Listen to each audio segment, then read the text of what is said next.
অনেক দিন আগে একটি সবুজ পাহাড়ের বেষ্টিত বনের মধ্যে অবস্থিত একটি শান্তিপূর্ণ তৃণভূমিতে মিয়া নামে একটি চতুর খরগোশ বাস করত। মিয়ার কৃষিকাজের প্রতি অনুরাগ ছিল এবং তার প্রিয় ফসল ছিল গাজর। প্রতিটি গাজরে ঠিক পরিমাণে জল এবং সূর্যালোক রয়েছে তা নিশ্চিত করে তিনি তার গাজরের বাগানের যত্ন নিতেন। এক বসন্তের সকালে যখন মিয়া তার ফসল পরীক্ষা করছিলেন, তিনি অস্বাভাবিক কিছু লক্ষ্য করলেন।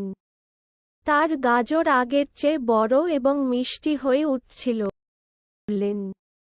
তার গাজর আগের চেয়ে বড় এবং মিষ্টি হয়ে উঠছিল।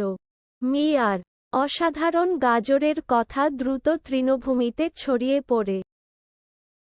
শীঘ্রই দূর দূরান্ত থেকে প্রাণীরা সুস্বাদু গাজরের স্বাদ নিতে এসেছিল। তার সাফল্য সত্ত্বেও মিয়া সবসময় নম্র ছিল। তিনি তার চাষের গোপনীয়তা যে কেউ জিজ্ঞাসা করেছিলেন তাদের সাথে ভাগ করে নিতেন, কিভাবে মাটি প্রস্তুত করতে হয়, বীজ রোপণ করতে হয় এবং তরুণ গাছের যত্ন নিতে হয়। মিয়া বিশ্বাস করতেন যে প্রত্যেকেরই তাদের শ্রমের ফল ভোগ করার সুযোগ থাকা উচিত। গ্রীষ্ম শরৎকালে পরিণত হওয়ার সাথে সাথে মিয়ার গাজরের বাগানের বিকাশ ঘটে। তিনি সবাইকে অনুগ্রহ করেন একটি জমকালো ফসল কাটার উৎসব করার সিদ্ধান্ত নিয়েছিলেন।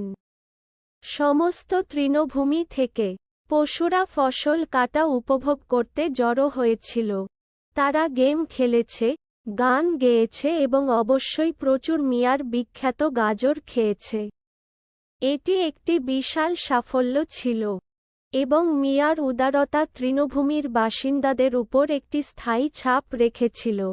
তারা একটি ঘনিষ্ঠ সম্প্রদায় গঠন করেছিল, একে অপরকে সাহায্য করতে এবং তাদের আনন্দ এবং চ্যালেঞ্জগুলিতে ভাগ করে নিতে সর্বদা প্রস্তুত। মিয়ার গাজরের চাষ অব্যাহত রেখেছে, প্রতি বছর একটি বড় এবং ভালো ফসল নিয়ে আসে।